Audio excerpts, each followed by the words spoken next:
Sa mga nagtatanong bakit hindi na ako nagtrabaho, ito yung pangarap ko. Ito yung target ko mga idol. Kaya subaybayan nyo katulad nito.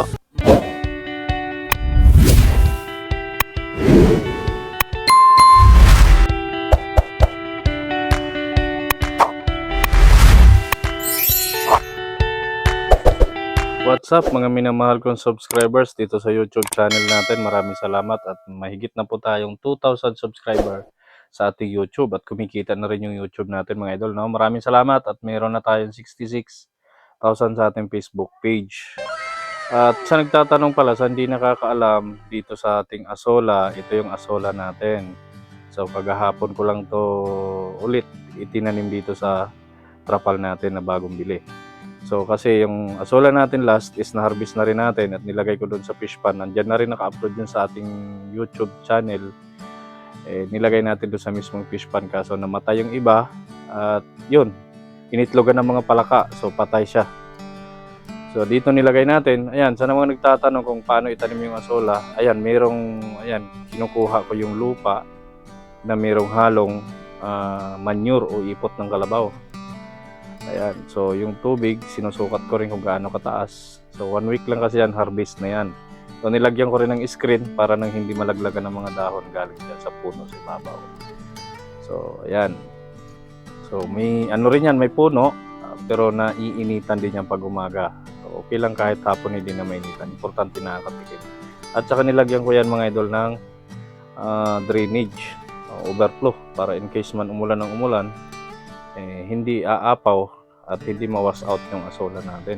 So mayroon labasan dyan ng tubig. So ayan. So yan, padadamihin natin uli yan. At saka ito nga pala, sa mga nagtatanong kung gaano daw kalaki yung manuka natin, yan ganyan po yung kalaki. Yan ang area natin sa pagiging manukan. So 500 to 1,000 yung target natin next year. So ngayon meron na tayong 40 plus na manok dito. At dyan, babakuran natin ang screen yan. Meron na tayo ditong screen, dumating na. At babakuran natin yan dyan. Yan. Hanggang doon yan sa may dulos, hanggang sa gilid ng kalsada. So, andun yung motor natin nakaparking. Okay. So, si Papa kasi nagtatanong din kung ano yung asola. So, ito yung asola. Yun yung asola, pinakita na natin. So, meron na kasi tayo noon. Kaya lang, naubos na. So ito yung bagong sabog lang namin, bagong direct lang namin. So ito yung gitna. So yan yung sa amin. At hanggang doon sa may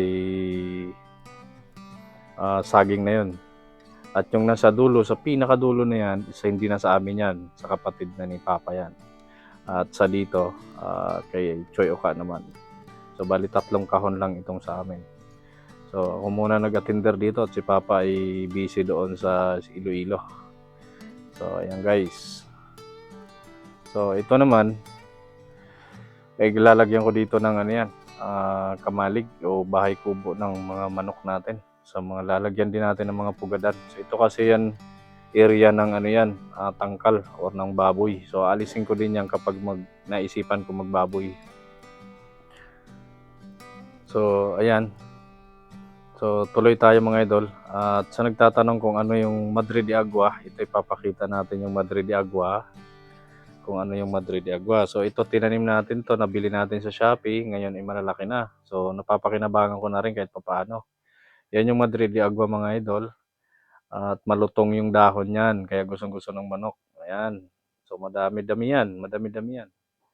So nasa 17 ata to, 27. Hindi ko lang maalala.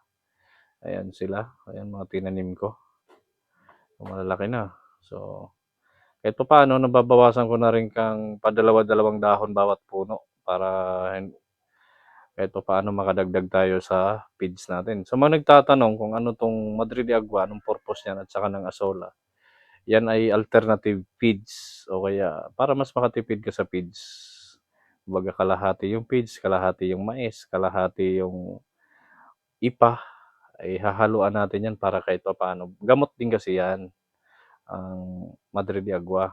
Daig pang naka-vitamins niyan. Ayan.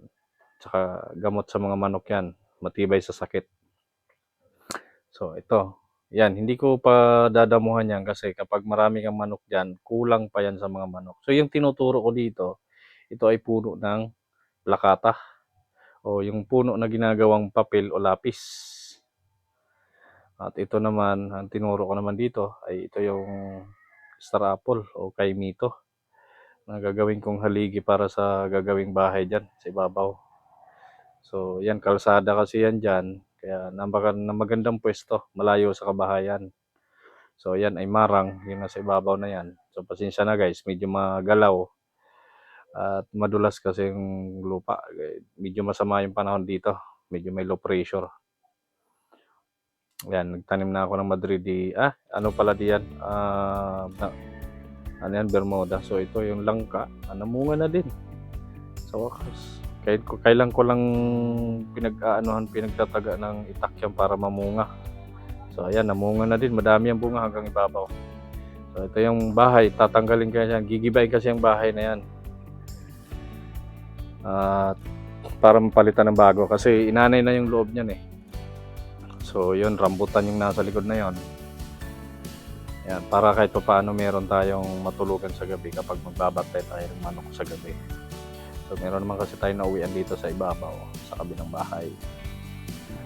So yan guys, so ito kasi, yan yung boundary, yan tayo magbabakod ng screen. At ito ay kalsada na kasi ito dito. So sa mga nagtatanong din, bakit di ko na daw naisipan magmaniho? Ito, nakapokus ako rito. Desidido ako dito muna subukan to. Ayoko munang mangamuhan.